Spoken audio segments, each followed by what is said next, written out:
In this video, I will explain what are the string and string builder in C#.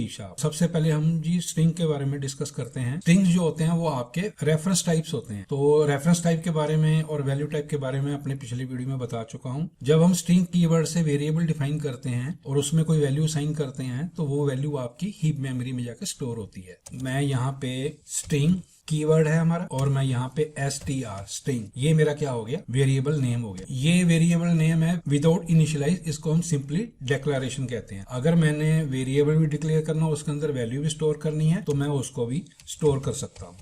String for example string 1 और यहाँ पे मैं लिख देता हूँ वेलकम टू C#।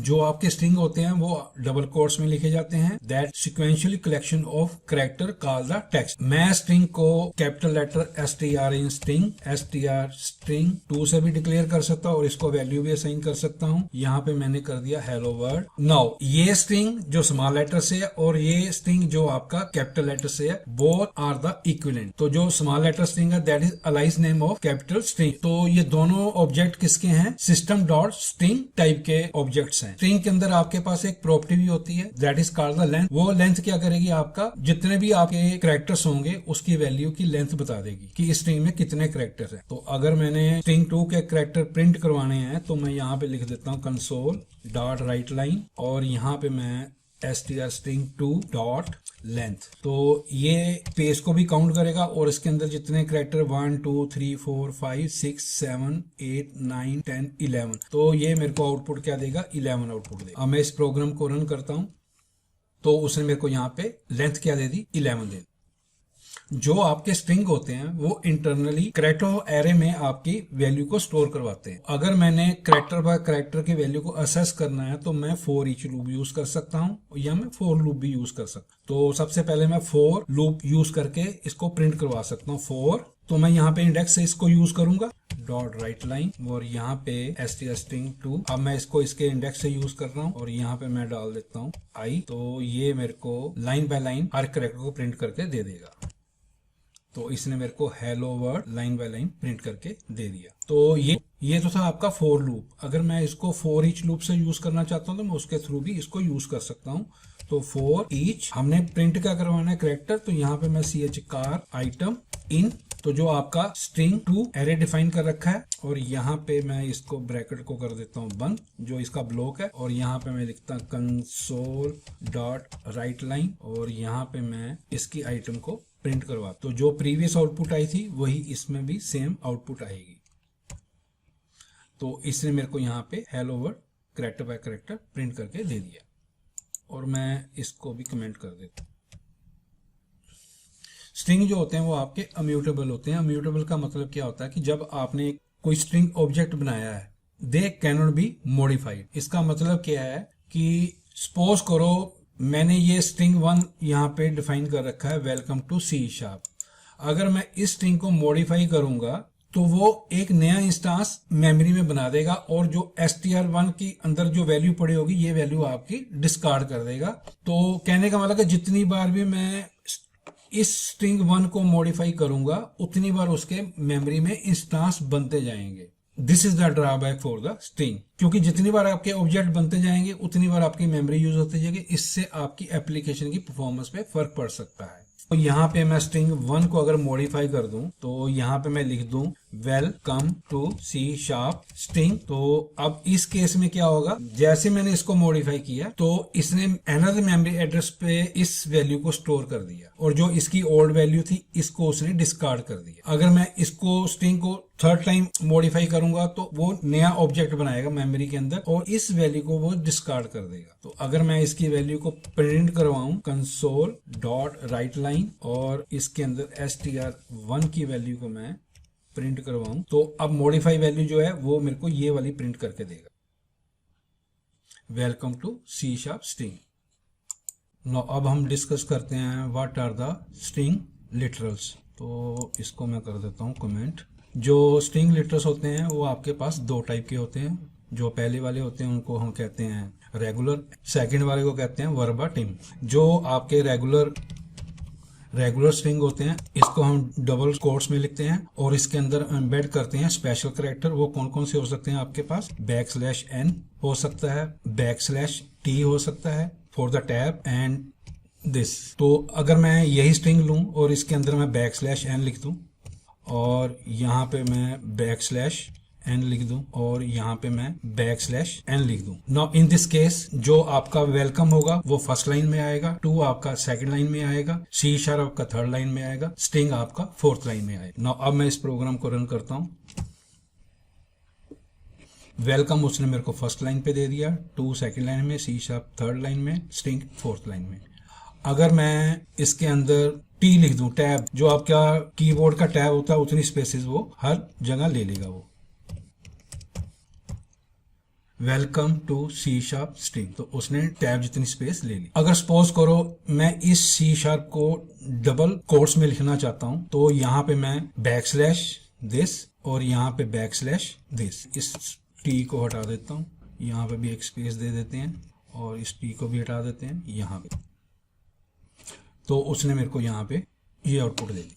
अब मैं कर देता हूँ इनको कमेंट। नेक्स्ट आ गया हमारे पास जो लिटरल्स है वो है वर्बाटिम। वर्बाटिम को हम @ इस तरह लिखते हैं। फाइल का पार्ट डिफाइन करना है तब हम @ ब्रैकेट के अंदर उसकी वैल्यू को लिख देंगे। यहाँ हमने मल्टी लाइन टेक्स्ट लिखना है तब भी हम @ यूज करेंगे।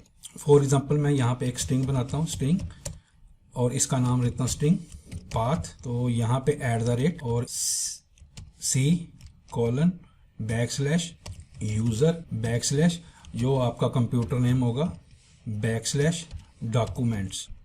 तो यहाँ पे मैं console.writeLine path,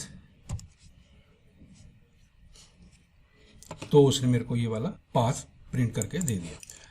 अगर हमारा स्ट्रिंग काफ़ी बड़ा है तो हम उसको मल्टी लाइन में भी यूज़ करते हैं, या हम कोई टेम्पलेट बना सकते हैं। तो अगर किसी को टेम्पलेट भेजना हो तो तब भी हम @ यूज़ करते हैं। तो यहाँ पे मैं एक लेता हूँ स्ट्रिंग मैसेज, तो यहाँ पे मैं @ डबल और यहाँ पे this.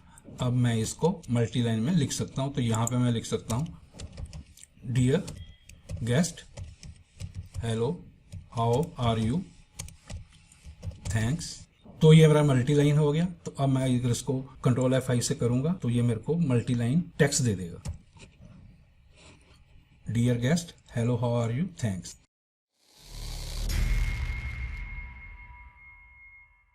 In C# string class has lot of inbuilt function जो हम अपनी एप्लीकेशन में यूज कर सकते हैं। तो जो इंपॉर्टेंट फंक्शंस हैं मैं वो डिस्कस करूंगा। एक तो आपका स्प्लिट हो गया, कंकेटिनेशन हो गया, ट्रिम हो गया, trim start, trim and, replace, join. तो मैं अब इनको वन बाय वन डिस्कस करते हैं। सबसे पहले हम फंक्शन डिस्कस करेंगे स्प्लिट। स्प्लिट फंक्शन क्या करता है? स्ट्रिंग को स्ट्रिंग एरे में कन्वर्ट कर देता है विद द हेल्प ऑफ डिलिमिटर्स। तो इसको समझाने के लिए मैं यहाँ पे एक स्ट्रिंग यहाँ पे मैं एक स्ट्रिंग ले लेता हूँ with comma concatenate.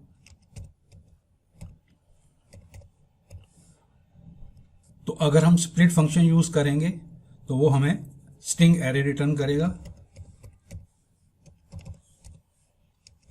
String dot split, और यहां पे मैं इसका डिलिमिटर पास कर दूंगा विच इज कॉमा।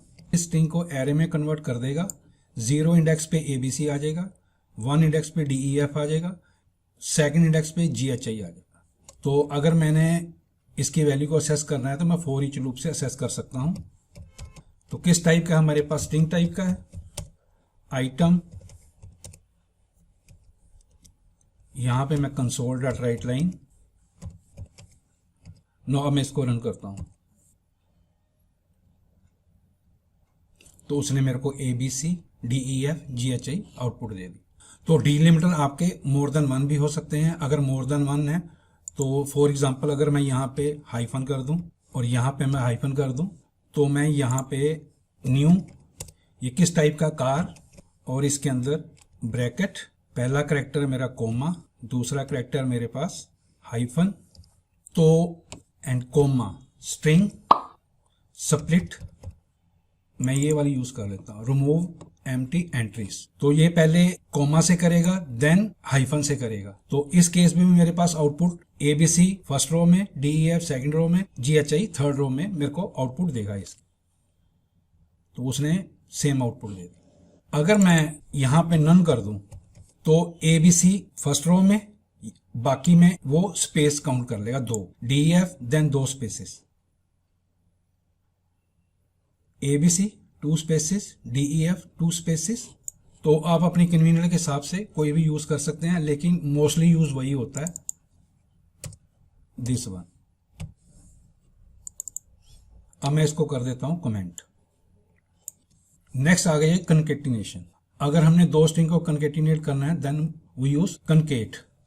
तो यहां पे मैं एक string first name, string last name, यहां पे स्पेस दे देता हूं, console dot write line, string bracket. तो ये मेरे को राजकुमार कंकेटिनेट करके दे देगा। तो उसने मेरे को यहां पे राजकुमार कंकेटिनेट करके दे दिया। मैं प्लस से भी कंकेटिनेट कर सकता हूं,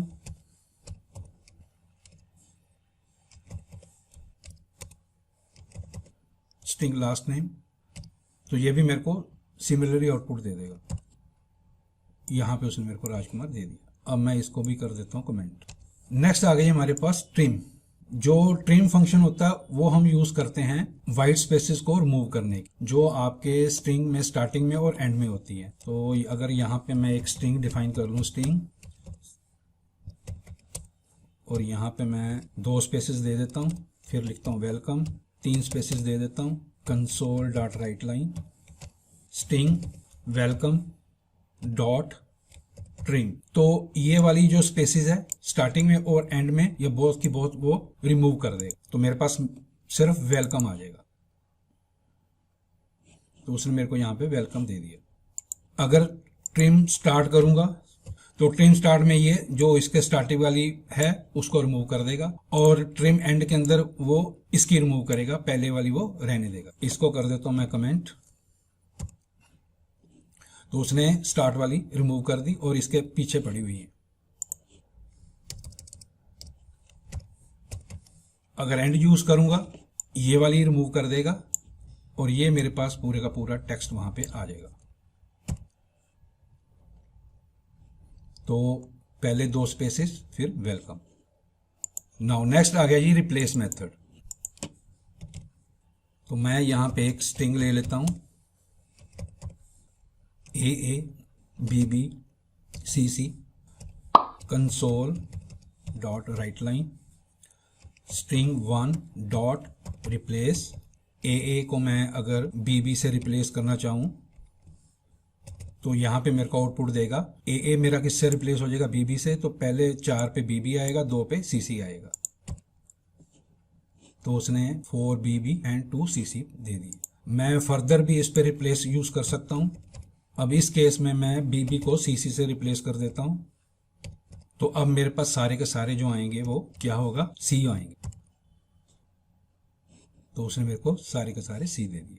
तो आप मल्टी टाइम रिप्लेस यूज कर सकते। नेक्स्ट आ गई हमारे पास ज्वाइन। जो ज्वाइन फंक्शन होता है वो आपका जो स्ट्रिंग एरे होता है उस पे हम यूज करते हैं। तो अगर मैं यहाँ पे एक स्ट्रिंग एरे यूज कर लूं, स्ट्रिंग एरे, यहाँ पे मैं एलिमेंट ले लेता हूँ ABC, सेकंड एलिमेंट ले लेता हूँ DEF, थर्ड एलिमेंट मैं ले लेता हूँ GHI, console dot write line, string dot join, यहाँ पे मैं कॉमा और यहाँ पे मेरे पास स्ट्रिंग एरे पास कर देता हूँ। तो अब ये मेरे को क्या आउटपुट दोगा?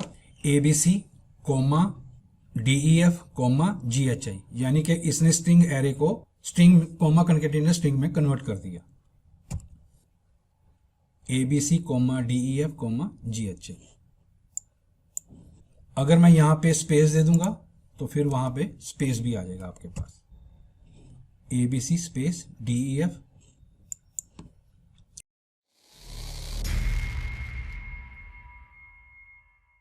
नो, अब हम डिस्कस करते हैं what are the string builder in C sharp. जो स्ट्रिंग बिल्डर होते हैं they also collection of character call the text, और जो स्ट्रिंग बिल्डर होती है वो आपकी क्लास होती है which reside in the system dot text namespace. अगर हमने स्ट्रिंग बिल्डर यूज करना है तो हमें system dot text namespace include करनी पड़ेगी। और सेकंड इंपॉर्टेंट जो है स्ट्रिंग बिल्डर के अंदर, दे आर म्यूटेबल। म्यूटेबल का मतलब क्या है कि जब हम कोई इंस्टांस बनाते हैं मेमोरी के अंदर, तो अगर हमने उस इंस्टांस के अंदर वैल्यू को चेंज करना है या हमने मॉडिफाई करना है तो रन टाइम पे उसकी मेमोरी को वो बार बार अपडेट करता जाएगा, यानी कि वो नया इंस्टांस नहीं बनाएगा। The main difference between string and string builder is that जो स्ट्रिंग होते हैं वो आपके अम्यूटेबल होते हैं और स्ट्रिंग बिल्डर होते हैं म्यूटेबल होते हैं।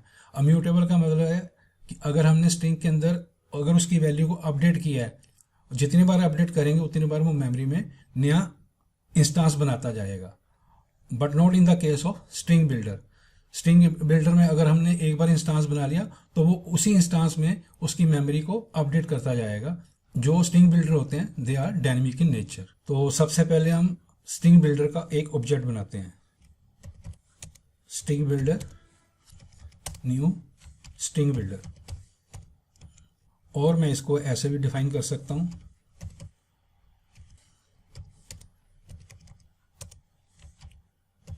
और यहां पे मैं लिख सकता हूं। अब अगर मैंने इसकी वैल्यू को प्रिंट करवाना है तो ये मेरे को ये वाली आउटपुट दे देगा।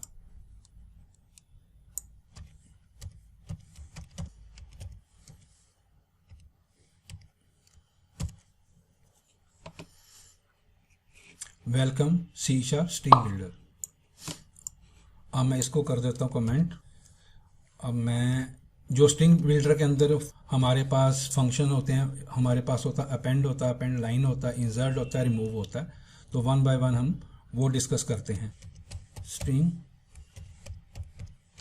बिल्डर, तो मैंने यहाँ पे स्ट्रिंग बिल्डर का इंस्टांस बना लिया, तो स्ट्रिंग बिल्डर डॉट अपेंड, और यहाँ पे मैंने वैल्यू दे दी ABC,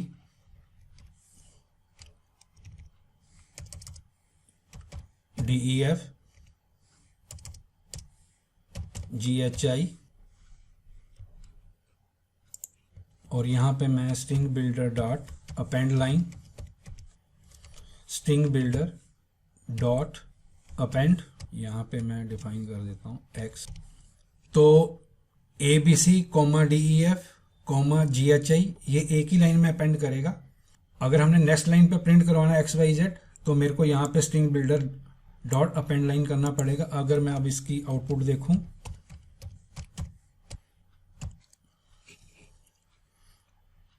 तो उसने मेरे को ABC, DEF, GHI first row में दे दिया, सेकंड रो में उसने मेरे को वैल्यू XYZ दे दी। नेक्स्ट आ गई हमारे पास इंसर्ट। मैं एक स्ट्रिंग बिल्डर और डिफाइन करता हूं,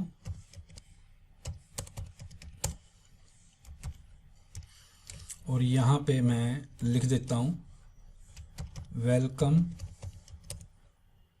सी sharp string builder, string builder 1 dot insert 8 2, और यहां पे लिख दिया कंसोल स्ट्रिंग बिल्डर 1। तो 7 कैरेक्टर ये हो गए, स्पेस हो गया, इसके बाद वो यहाँ पे 2 इंसर्ट कर देगा, तो जो मेरे पास आउटपुट आएगी welcome to C sharp string builder. तो उसने मेरे को welcome to C sharp builder दे दिया।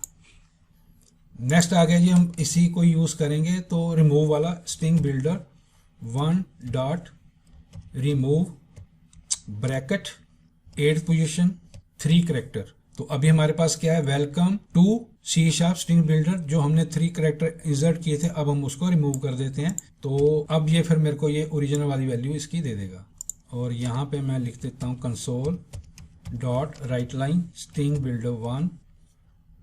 तो उसने मेरे को welcome C sharp string builder original value दे दी। नेक्स्ट आ गई हमारे पास replace method, string builder 1 dot replace. अब अगर मैं सी शार्प को